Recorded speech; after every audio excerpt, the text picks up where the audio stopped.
আসসালামু আলাইকুম and hello all the viewers, কেমন আছেন আপনারা সবাই? আজ 31st নাইটে অর্থাৎ নতুন বছরের দিনে আমি আপনাদের সাথে একটা স্পেশাল ইনসিডেন্ট শেয়ার করব। এটা হচ্ছে আমার জীবনেরই একটা ইনসিডেন্ট বলা যায় না, অবশ্যই আমার জীবনেরই ইনসিডেন্ট। আমি একদিন কলেজ থেকে ফিরছিলাম অ্যান্ড কলেজ থেকে ফেরার পথে আমাকে হঠাৎ করে একটি ছেলে পিছন থেকে ডাক দেয়। তো আমি অ্যাজ ইউজুয়াল তার ডাকে দাঁড়িয়ে যাই এবং সেই ছেলেটি আমার সামনে আসে, এসে নিয়ে বলে, এই আনি শোনো, কালকে থেকে তুমি তুহিনের সাথে প্রেম করবা, বুঝছো? তুহিন হচ্ছে আমার বন্ধু, সে হলো সিটি কলেজে পড়ে। কথাটা শুনে আমি বেশ হচকুচিয়ে যাই, তবে তুহিন নামটা আমার কাছে পরিচিত ছিল, কারণ এর আগেও আমি কয়েকজনের কাছ থেকে শুনেছি যে তুহিন নাকি আমাকে পছন্দ করে, কিন্তু তাকে দেখার সৌভাগ্য আমার হয়েছিল না। তো আমি আশেপাশে তাকিয়ে সেই তুহিনকে খোঁজার চেষ্টা করছিলাম। তখনই সেই ছেলেটা আমাকে বলে, এই যে তুহিন। তো হঠাৎ করে আমি আশেপাশে তাকিয়ে দেখি কেউ নেই, এবং সেই ছেলেটাও একটু ভ্যাবাচাকা খেয়ে যায় যে তুহিন কোথায়। তখন সে আমাকে বলে, আরে তুহিন তো আমার সাথেই ছিল, তুমি একটু দাঁড়াও, আমি তুহিনকে নিয়ে আসছি। অ্যান্ড আমি, বিশ্বাস করেন, 2 মিনিট দাঁড়াইছিলাম। দাঁড়ানোর পরে যখন দেখলাম কেউ আসেনি, তখন আমি আমার মতো বাসায় চলে গেলাম।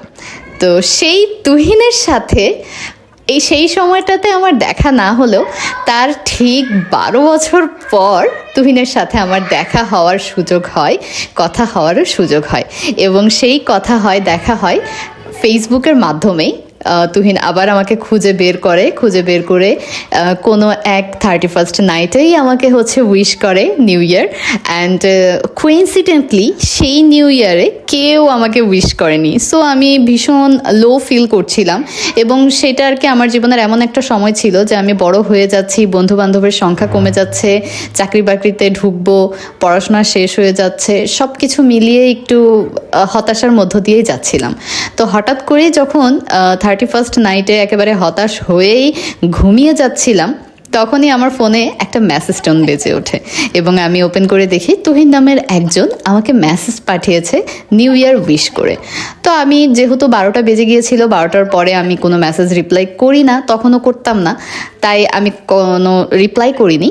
কিন্তু পরদিন সকালবেলা উঠে ফোনটা হাতে নিয়েই আমি প্রথমেই তাকে রিপ্লাই করেছিলাম এবং জিজ্ঞেস করেছিলাম যে আপনি কোন তুহিন, কারণ আমি শিওর হতে চাচ্ছিলাম যে এই তুহিনটা আসলে কে। আমি কিছুদিন যাবত অবশ্য আমার আইডিতে লক্ষ্য করছিলাম যে এই তুহিন সাহেব আমার আইডিতে বেশ অ্যাক্টিভ, এবং সে আমাকে বেশ কমেন্ট করে, আমার বিভিন্ন ছবিগুলোতে কমেন্ট করতো। তো আমি সেই কিউরিয়াসিটির বশতই তাকে জিজ্ঞেস করি যে কে বলছেন আপনি, এবং সেখান থেকে আমার রিপ্লাই আসে। আসার পরে আমি তাকে জিজ্ঞেস করি যে আপনি কি সেই তুহিন, এবং সে আমাকে বলে যে হ্যাঁ আমি সেই তুহিন। অ্যান্ড সে জানতো আমি কয়টার সময় অফিস থেকে আসি, কয়টার সময় অফিসে যাই। মানে 12 বছর পরেও সেই কিশোরী বয়সে পছন্দ করার একটা ছেলে এখন পর্যন্ত আমার জন্য, মানে আমাকে স্টক করে আমি কোথায় যাচ্ছি, আমার বাসায় ফেরার টাইম, যেটা আমার আম্মা আব্বুও সঠিকভাবে তখন বলতে পারতো না যে কয়টার সময় ফিরে কয়টার সময় ফিরে না, অথচ সেই ছেলেটা ভালো মতো জানে। এই কথাটা শুনে আমার কাছে ভীষণ আজব লেগেছিল যে এটা কি আদৌ সম্ভব। তো তার সাথে আসলে দেখা করার আমার একটা ইচ্ছা জাগে। তো আমি সেই সময়ই আর কি তার সাথে টুকটাক কথাবার্তা হয়, চ্যাটিং হয়, কিন্তু আমি তাকে চিনি না। তখন পর্যন্ত আমি তার চেহারা সামনাসামনি দেখিনি, ফেসবুকে ছবি দেখেছিলাম, কিন্তু ছবি দেখে না আমি মানুষকে তেমন একটা বুঝি না। আমি তারপরেও রেগুলার 5 দিন অফিস থেকে এসেছি, এবং সে আমাকে বলেছে যে আপনাকে আজকে দেখলাম। আমার কাছে ব্যাপারটা খুবই আজব লাগতো যে আমি কেন দেখি না। তো একদিন আমি অফিস থেকে এসে দাঁড়িয়ে তাকে মেসেঞ্জারেই কল করে আর কি ডাকি যে আমি এখানে দাঁড়িয়ে আছি, আপনি যদি পারেন একটু আসেন। তখন সে আসে এবং তার সাথে আমার দেখা হয়। সেটাই ছিল আমাদের প্রথম দেখা, এবং সেটা ছিল বছরের শুরুতেই, অর্থাৎ জানুয়ারির 5 তারিখে।